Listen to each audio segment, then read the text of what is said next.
Hi ఇండియాలో మనం ఇప్పుడు అరుణాచలం వచ్చాం. అరుణాచలంలో రమణ మహర్షి ఆశ్రమంకి వచ్చామండి. మీరు ఇప్పుడు చూస్తున్నారు కదా, రమణ మహర్షి ఆశ్రమం. ఇది చాలా బాగుంటుంది చూడడానికి. బట్ అది చాలా చిన్న ప్లేస్ అన్నమాట.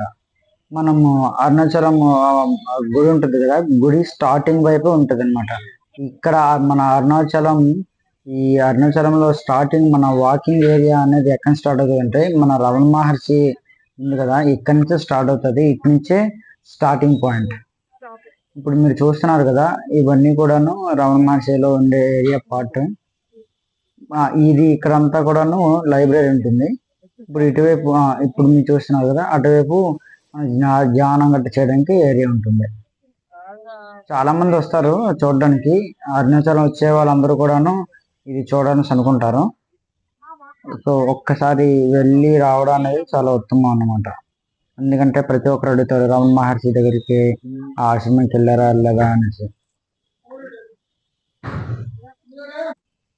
ఇక్కడ అసలు మొబైల్ అనేది వాడకూడదు, అందుకే నేను చాలా సీక్రెట్ తీశాను. జస్ట్ అక్కడ ఎలా ఉంటుందని మీకు తెలియాలని. ఫుల్ గ్రీనరీగా ఉంటుంది, చాలా గ్రీనరీ ఎక్కువ ఉంటుంది, చెట్లు గట్టాను. నెక్స్ట్ నెమ్మలు ఎక్కువ ఉంటాయి లోపల. ఇక్కడికైతే మనం చెప్పులు ఇప్పేసి లోపలికి వెళ్ళాలి. ఆల్రెడీ మనం గిరి ప్రదర్శన చేసి వస్తాం కాబట్టి కాళ్ళు గట్టు బాగా నొప్పులుగా ఉంటాయి. సో లోపల ఏరియా కూడాను మనం ఎటువంటి మాట్లాడకూడదు, ఫోన్ గట్టు వాడకూడదు, వీడియోస్ గట్టు తీయకూడదు. కొంచెం ఏదైనా చిన్న చిన్న వీడియోస్ తీయచ్చు, కానీ ఫోన్ మాట్లాడితే మాత్రం కొంచెం ఇబ్బంది పడతాం మనం. సో అదంతా కూడా నిశ్శబ్దంగా ఉండాలి, మనం మాట్లాడకూడదు కూడాను. చాలా పీస్ఫుల్గా అసలు ఆ రమణ మహర్షి ఆశ్రమంలోకి వెళ్ళి అసలు అతను అంటే ఏమిటి అనేది మనం తెలుసుకోవాలంటే అక్కడ ఫొటోస్ గట్రా ఉంటాయి. ఇప్పుడు మనం చూస్తున్న ఏరియా ఉంది కదా, ఇక్కడ నేను సాయంత్రం 6:30 అయింది. వెళ్ళిన రోజు చాలా పెద్ద వర్షం పడింది అనమాట. ఇప్పుడు మీరు చూస్తున్న ఏరియా అంతా వర్షం. చూడండి, ఇది లైబ్రరీ అనమాట. లైబ్రరీ క్లోజ్ చేస్తారు, 6 తర్వాత క్లోజ్ అయిపోద్ది. వర్షం పడింది, అందరూ లోపలికి వచ్చారు. దోమలు గట్ట బాగున్నాయి, కొంచెం సాక్సులు గట్ట వేసుకుని వెళ్ళండి.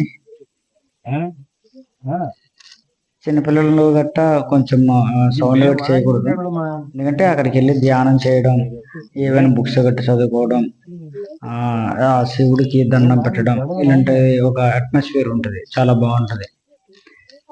ఇక్కడికి చాలా చాలా మంది వస్తుంటారు. అరుణాచల్ వచ్చిన ప్రతి ఒక్కరు కూడా ఇక్కడికి వస్తారు.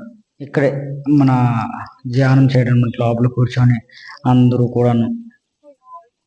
చాలా బాగుంటుంది ఈ ఏరియా కూడాను.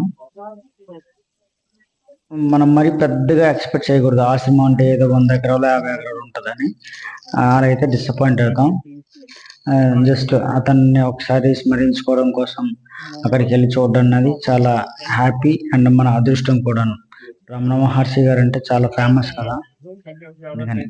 Thank you very much.